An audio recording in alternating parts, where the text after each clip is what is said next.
Is it possible? Yes, it is. And I will share with you just some couple points that I've been identifying during all those years being in this tantric world and observing quite of a really professional seductors. I've seen really good ones, guys who really know what they're doing when they're trying to magnetize or seduce. Hi everyone, my name is Tente. I'm a relationship coach and intimacy coach for men. I help men to redefine their role in society beyond all those paradigms built around them. And today I want to talk about the over seducing. Is it possible to be too much into this seduction mode? And my answer is very short and very clear. Yes, it is possible. It is possible that you're doing a little bit too much.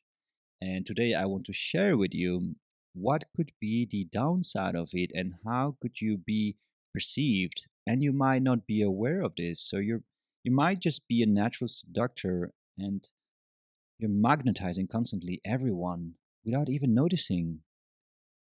And on the long run, when you're too much into it, yeah, there might be some not so positive things happening or you're not perceived that positively. Even though we all agree we don't really care about what other people think about us. However, maybe because we are still living in society, it could be of your interest to have a check and see if you might be doing too much. The main thing that can really happen, the main sort of consequence or impact in perception, because they might be completely wrong, of course. But the main thing is that people can start losing trust in you.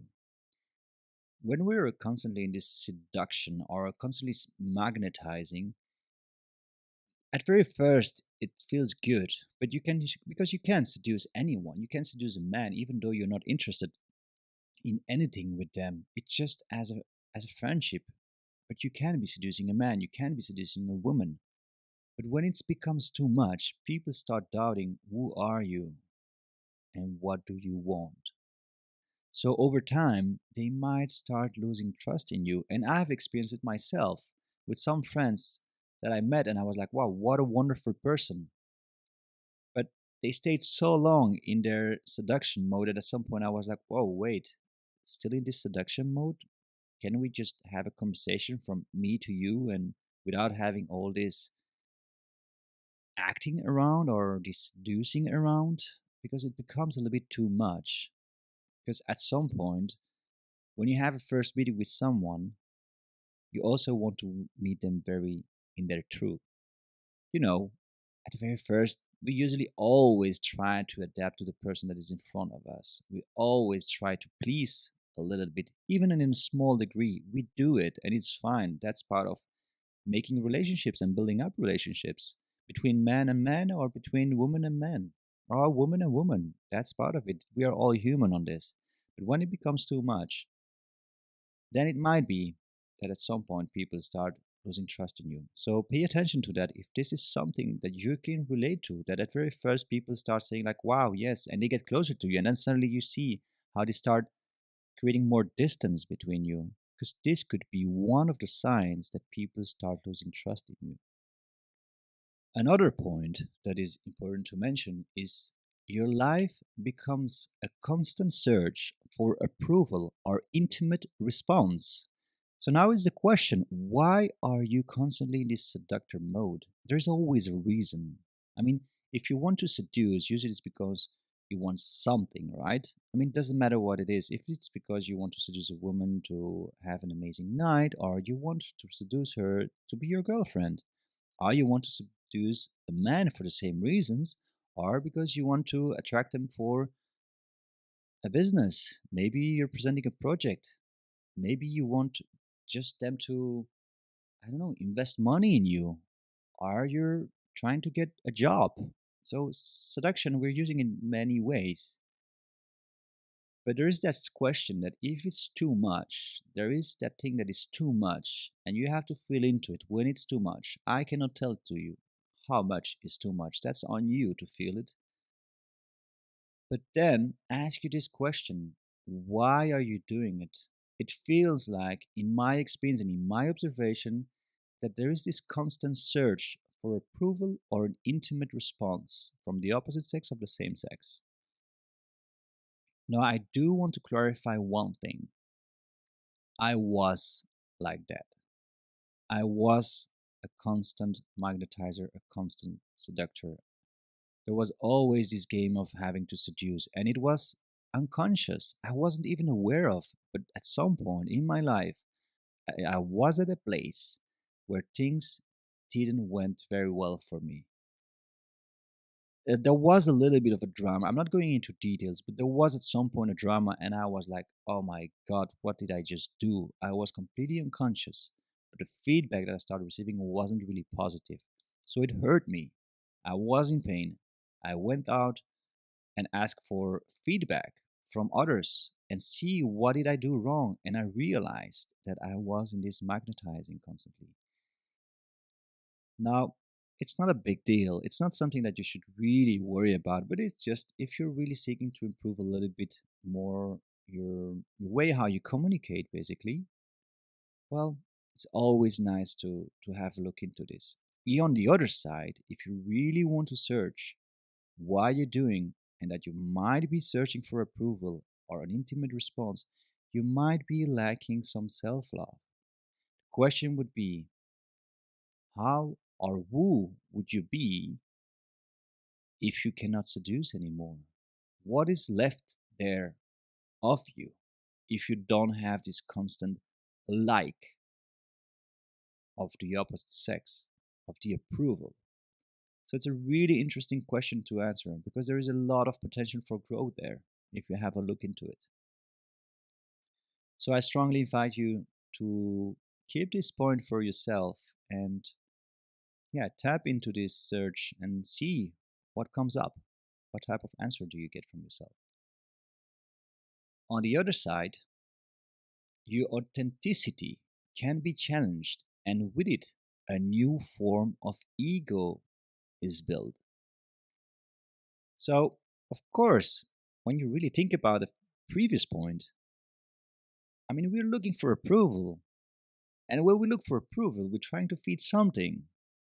And usually, when we're too much in that seductor and we're trying to magnetize someone, it's because we're searching for their approval so that we can tell ourselves, like, yeah, you have enough value. You can do it. You can get the girl. You can get this man. You you are the center of attention from this room. So you're actually unconsciously building up a new ego, which is challenging. Who are you? What is your authentic you? Without all this seduction and search for approval, who are you? Are you still the same person when you're not seducing? When that ego part is gone, who are you? And now the last point is when it comes to loving someone or stepping into a relationship, how would you know if what you're feeling is love or just more approval from someone?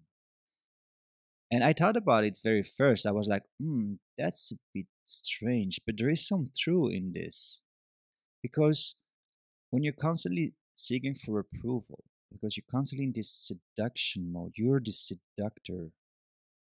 When you really fall in love, why are you really falling in love? Because we agree, if you're if your position towards life is being in your new ego of I'm a seductor, I'm a beautiful human being, I'm a physically beautiful or whatever, spiritually beautiful human being. How authentic are you? Are you talking or speaking out of a mask?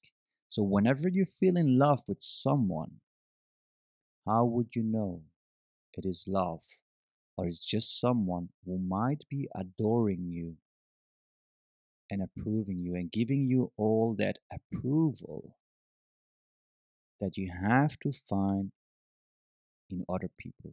So when you're with that person, let's say it's a she's giving you so much approval, and so much intimate response, and so much of a delightment and she's giving you so much attention, is it because she's fulfilling that emptiness that you have been carrying around, and that was the reason why you were constantly seducing everyone on your path? So as you see, I turned this question into a little bit of a challenge. It even was a bit of a challenge for me to get it and see like, oh, can there be some shadow there? And yes, there can be some shadow work to heal and to pay attention to. Guys, girls, I think I can close this and I can leave you with those questions.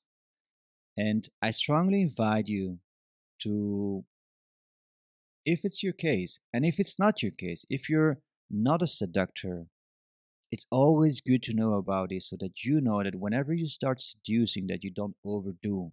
There's always a point where it's too much and then things become negative. I do believe and I do feel that seducing is an amazing game. I love it. But I do pick up who I want to seduce in order to balance out. And I'm not constantly seducing everyone on my path. Because don't forget one thing, seducing and manipulating can be going hand in hand.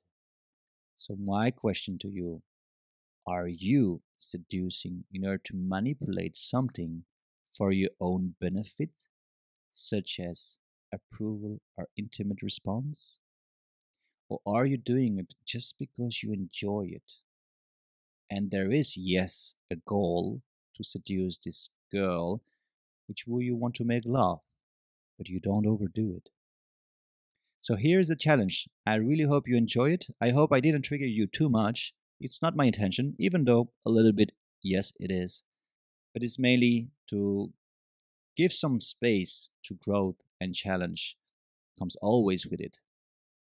So thank you very much and looking forward to the next podcast with you.